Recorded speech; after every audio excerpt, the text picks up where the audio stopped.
നേതാക്കന്മാരും ഒപ്പം തന്നെ ഈ പയ്യന്നൂരും പരിസര പ്രദേശങ്ങളിലുമുള്ള കമ്മ്യൂണിസ്റ്റ് പാർട്ടിയുടെ ത്യാഗധനരായിട്ടുള്ള പ്രായമുള്ള നേതാക്കന്മാരും പ്രവർത്തകന്മാരും പഴയകാല പോരാളികളും രക്തസാക്ഷി കുടുംബാംഗങ്ങളും എല്ലാം പങ്കെടുത്തുകൊണ്ട് എല്ലാ മാധ്യമ പ്രതിനിധികൾക്കും കയറി ചെല്ലാൻ ആ ഉദ്ഘാടന സമ്മേളനം കഴിഞ്ഞിറങ്ങുമ്പോൾ ഞങ്ങളെല്ലാം സ്തബ്ധമാക്കിയിട്ടൊരു കാര്യം നടന്നു. ഈ സമ്മേളനത്തിന് മുഴുവൻ വിവരവും യഥാവസരം തങ്ങളുടെ കയ്യിലേക്ക് എത്താൻ പാകത്തിൽ ഏറ്റവും ആധുനികമായിട്ടുള്ള ഒരു ഉപകരണം ഈ സമ്മേളന നഗരിയിൽ ഭദ്രമായിട്ട് വെച്ച് അതൊക്കെ റെഡിയാക്കി ഒരുക്കി ചില മാധ്യമ സുഹൃത്തുക്കൾ ഇറങ്ങിപ്പോയപ്പോ അവർ ധരിച്ചത് ഈ കമ്മ്യൂണിസ്റ്റ് പാർട്ടിക്കാർ ഇതൊന്നും അറിയില്ല എന്നാണ്, ഇവരെ ഇതിനെ കുറിച്ചിട്ടൊന്നും ഒരു വിവരവുമില്ല എന്നാണ്. എന്നാൽ ഒരു അച്ചടി മാധ്യമത്തിന്റെയും രണ്ട് ദൃശ്യമാധ്യമങ്ങളുടെയും പ്രതിനിധികൾ ഒരുക്കിയിട്ടുള്ള ഈ കണി തിരിച്ചറിയാനുള്ള ശേഷി ഈ പയ്യന്നൂരിലെ കണ്ണൂർ ജില്ലയിലെ കാണിച്ചു കൊടുക്കാൻ സാധിക്കുന്നത് വഴി ഞങ്ങൾ ആരുടെയും പേര് പറയുന്നില്ല. പേര് പറഞ്ഞാൽ ഇവന്റെ ശരീരം പോലും ബാക്കിയുണ്ടാവില്ല എന്നത് ഈ ജനസഞ്ചയത്തിന്റെ കയ്യെന്ന് പറഞ്ഞാൽ അത് മനസ്സിലാക്കാൻ സാധിക്കുന്ന കാര്യമേ ഉള്ളൂ. ആ മൈക്രോ ചിപ്പ് റെക്കോർഡർ എടുത്ത് ആളെ പിടിക്കാൻ നോക്കുമ്പോഴത്തേക്കും തടി കൈച്ചലാക്കിയത് കൊണ്ട് രക്ഷപ്പെട്ടു. ഇതുകൊണ്ടൊന്നും ഈ പ്രസ്ഥാനം തകരില്ല എന്നത് തെളിയിക്കുന്നതാണ് ഈ മഹാസഞ്ചയം. പയ്യന്നൂരിന് രാഷ്ട്രീയ പാരമ്പര്യമുണ്ട്, കണ്ണൂർ ജില്ലയ്ക്ക് ഒരു രാഷ്ട്രീയ പാരമ്പര്യമുണ്ട്. ഈ എതിരാളികൾ കമ്മ്യൂണിസ്റ്റ് പാർട്ടി തകർക്കാൻ ഉദ്ദേശിക്കുന്നവർ കാണണം ഈ മഹാസാഗരം, ഈ ജനസാഗരം കാണണം. ഇത് നോക്കിയിട്ട് പറയണം നിങ്ങൾക്ക് എങ്ങനെ ഈ മലവെള്ളപ്പാച്ചിന് പോലെ വരുന്ന ജനതയെ നോക്കിയിട്ട് കമ്മ്യൂണിസ്റ്റ് പാർട്ടി നിങ്ങളുടെ ഈ അഭ്യാസം കൊണ്ട് ക്ഷീണിച്ചു പോകും എന്ന് ധരിക്കുന്നുണ്ട് എങ്കിൽ നിങ്ങൾക്ക് മറുപടി ഇതാണ്. ഈ വിശലന്മാരായിട്ടുള്ള ഇവിടെ തടിച്ചുകൂടിയിട്ടുള്ള ഇവിടെ എത്തിച്ചേരാൻ കഴിയാതിരിക്കുന്ന ലക്ഷങ്ങൾ വരുന്ന മനുഷ്യ സഞ്ചയമാണ്. ഇതാണ് കമ്മ്യൂണിസ്റ്റ് പാർട്ടിയുടെ കരുത്ത്. ഈ ജനങ്ങളാണ് കമ്മ്യൂണിസ്റ്റ് പാർട്ടിയുടെ ശേഷി, അടിത്തറ, കരുത്ത്. ഈ കരുത്തിൽ നിന്നുകൊണ്ടാണ് കമ്മ്യൂണിസ്റ്റ് പാർട്ടിയുടെ നേതൃത്വം ഈ പ്രസ്ഥാനത്തെ നയിച്ചിട്ട് മുന്നോട്ടേക്ക് പോകുന്നത്. ഞാൻ കൂടുതൽ ദീർഘമായിട്ടൊന്നും സംസാരിക്കുന്നില്ല. ത്യാഗധനരായിട്ടുള്ള നേതാക്കന്മാരുടെ നിരയാണ് ഇവിടെ സംസാരിക്കാനിരിക്കുന്നത്. നിങ്ങൾക്കറിയാം, ഈ പയ്യന്നൂരിന്റെ, കരിവള്ളൂരിന്റെ, മുനിയങ്കുന്നിന്റെ, കോറത്തിന്റെ, രാമന്തലിയുടെ, കുറ്റൂരിന്റെ, കേരളത്തിന്റെ ഒക്കെ രക്തസാക്ഷി പാരമ്പര്യം ഉയർത്തിപ്പിടിക്കുന്ന കയ്യൂരിന്റെ വീരന്മാരുടെ ആ രക്തസാക്ഷി ഷോളിമ കടന്നു നിൽക്കുന്ന ഈ പയ്യന്നൂരിന്റെ മണ്ണിൽ കണ്ണൂർ ജില്ലാ സമ്മേളനം ഐതിഹാസികമായിട്ടുള്ള ഒരു സംഭവമായിട്ട് മാറ്റിയിരുമ്പോൾ ഞങ്ങൾ അഭിമാനത്തോട് കൂടിയിട്ട് ഈ ജനങ്ങളെ മുൻനിർത്തിയിട്ട് പറയുന്നു, ജനങ്ങൾ സാക്ഷി നിർത്തിയിട്ട് പറയുന്നു, ഈ ജനസഞ്ചയത്തെ മുൻനിർത്തിയിട്ട് കമ്മ്യൂണിസ്റ്റ് പാർട്ടി മുന്നോട്ടേക്ക് പോകും. ഈ നാടിന്റെ സാമൂഹ്യ മാറ്റത്തിന്റെ ഉത്തരവാദിത്വം കമ്മ്യൂണിസ്റ്റ് പാർട്ടി ഏറ്റെടുത്തിട്ട് കൂടുതൽ വിശാലമായ നിലയിൽ ഈ പാർട്ടി മുന്നോട്ടേക്ക് പോകും. അതിനുള്ള തീരുമാനങ്ങൾ കൈക്കൊണ്ടുകൊണ്ടാണ് പാർട്ടിയുടെ ജില്ലാ സമ്മേളനം ഇവിടെ അവസാനിക്കുന്നത്. 45 അംഗ ജില്ലാ കമ്മിറ്റിയെ ഏകകണ്ഠമായിട്ട് ഈ പാർട്ടിയുടെ സമ്മേളനം തെരഞ്ഞെടുത്തു. പാർട്ടിയുടെ ജില്ലാ സെക്രട്ടറി ആയിട്ട് ത്യാഗത്തിന്റെ വഴിയിൽ നക്ഷത്ര ശോഭ പോലെ ജ്വലിച്ചു നിൽക്കുന്ന പി ജയരാജൻ പാർട്ടിയുടെ ജില്ലാ സെക്രട്ടറി ആയിട്ട് ഏകകണ്ഠമായിട്ട് ജനങ്ങളുടെ എല്ലാം ഏറെ സഹകരണത്തോടും കൂടി ഇന്നത്തെ കൊണ്ട് നടന്നുകഴിഞ്ഞിരിക്കുകയാണ്. വളരെ വ്യക്തമായ ലക്ഷ്യബോധത്തോടുകൂടി, നയസമീപനങ്ങളോടുകൂടി തുടർന്ന് അങ്ങോട്ടുള്ള പ്രവർത്തനത്തിന് വഴികാട്ടി അംഗീകരിച്ചുകൊണ്ട് സ്വീകരിച്ചുകൊണ്ടുള്ള പ്രവർത്തനങ്ങളായിരിക്കും നടക്കാൻ പോകുന്നത് എന്ന് ഞാൻ പ്രത്യേകം പറയേണ്ടതായിട്ടില്ല. മുൻപെന്നാൽ എല്ലാ കാലത്തും എന്ന പോലെ തന്നെ നിങ്ങളുടെ എല്ലാ പേരുടെയും സഹായ സഹകരണങ്ങൾ തുടർന്ന് അങ്ങോട്ടുള്ള പ്രവർത്തനത്തിലും ഉണ്ടാകണമെന്ന് ഞാൻ നിങ്ങളോടെല്ലാം തന്നെ സവിനയം അഭ്യർത്ഥിക്കുകയാണ്.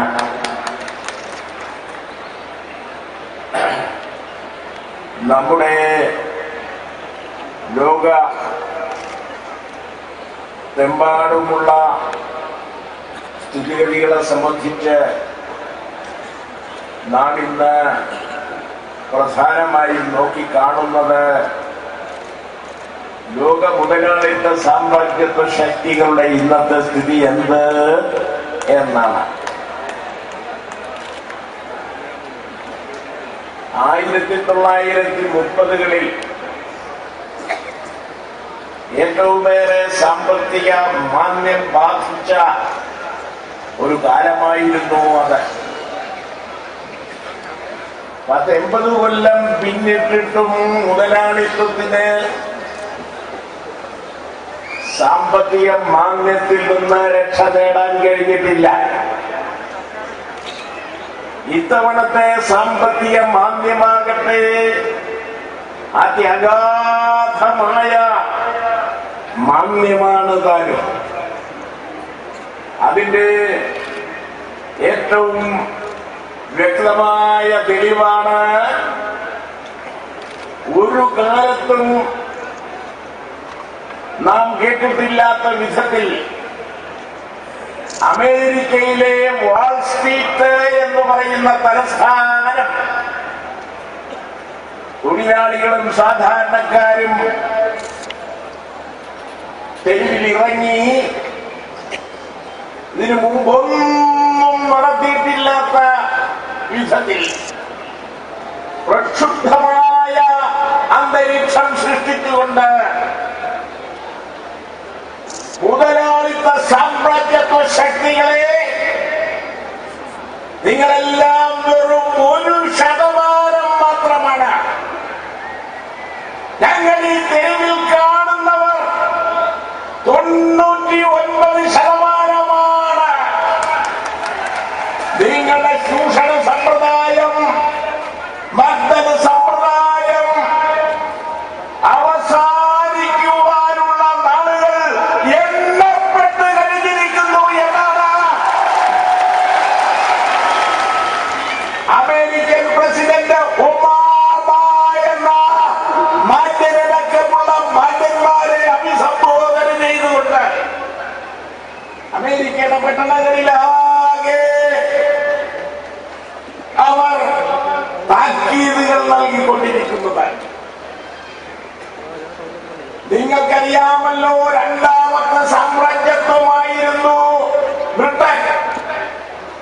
ഇന്ത്യയടക്കമുള്ള നിരവധി കോളനികളെ കീഴ്പ്പെടുത്തി അവിടെ നിന്ന് കൊള്ളയടിച്ചു കൊണ്ടുപോകുന്ന ആദായങ്ങൾ മുഴുവൻ ബ്രിട്ടീഷ് പൗരന്മാർക്ക് കൊടുത്ത് അവരെ തൃപ്തിപ്പെടുത്തി അങ്ങനെ ഏറെക്കാലം അവർ മുന്നോട്ട് പോയി. അഴിമതിക്കെതിരായിട്ടുള്ള സമരങ്ങൾ ഒന്നിനു പുറകെ ഒന്നായി നടന്നുകൊണ്ടിരിക്കുകയാണ്. കേന്ദ്രത്തിൽ മാത്രമല്ല സംസ്ഥാനങ്ങളിലും ആ അഴിമതി വാഴ്ച തുടരുകയാണ്. ജനങ്ങൾക്ക് ആശ്വാസം നൽകുന്ന ഏതെങ്കിലും ഒരു ചെറിയ നടപടികൾ പോലും കൈക്കൊള്ളാൻ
എന്റെ ബന്ധുവിന് വഴിവിട്ട് ഭൂമി നൽകി എന്നൊരു കേസുണ്ടാക്കി എന്നെ പ്രതിയേറ്റ് കുറ്റപത്രം സമർപ്പിക്കാൻ കൊണ്ടുപിടിച്ച് ശ്രമം നടക്കുകയാണ്.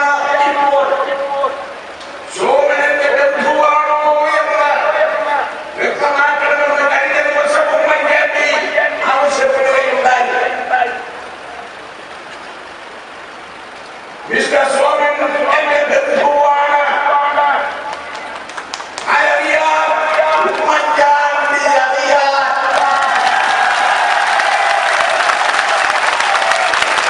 എന്റെ ബന്ധു എന്ന നിലയിലല്ല.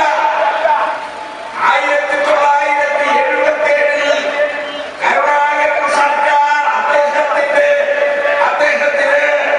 3 ഏക്കർ ഭൂമി നൽകിയത് ഈ സച്ചിദാനന്ദന്റെ ബന്ധുവായതുകൊണ്ടല്ല. അദ്ദേഹം ഇന്ത്യൻ സേനയിലെ ഒരു പട്ടാളക്കാരനായതുകൊണ്ട് പട്ടാളക്കാർക്ക് ദേശസേവനത്തെ ആസ്പദമാക്കി 5 3 2 1 ഏക്കർ അടക്കം പലതരത്തിൽ ഭൂമി കൊടുത്തുകൊണ്ട് 1977 കരുണാകരൻ കേരളത്തിൽ വരുന്നപ്പോൾ ഈ പട്ടാളക്കാരുടെ അധ്യക്ഷനെ നയിച്ച് 3 ഏക്കർ സ്ഥലം അദ്ദേഹത്തിന് കൊടുക്കുവാൻ ഉത്തരവായി.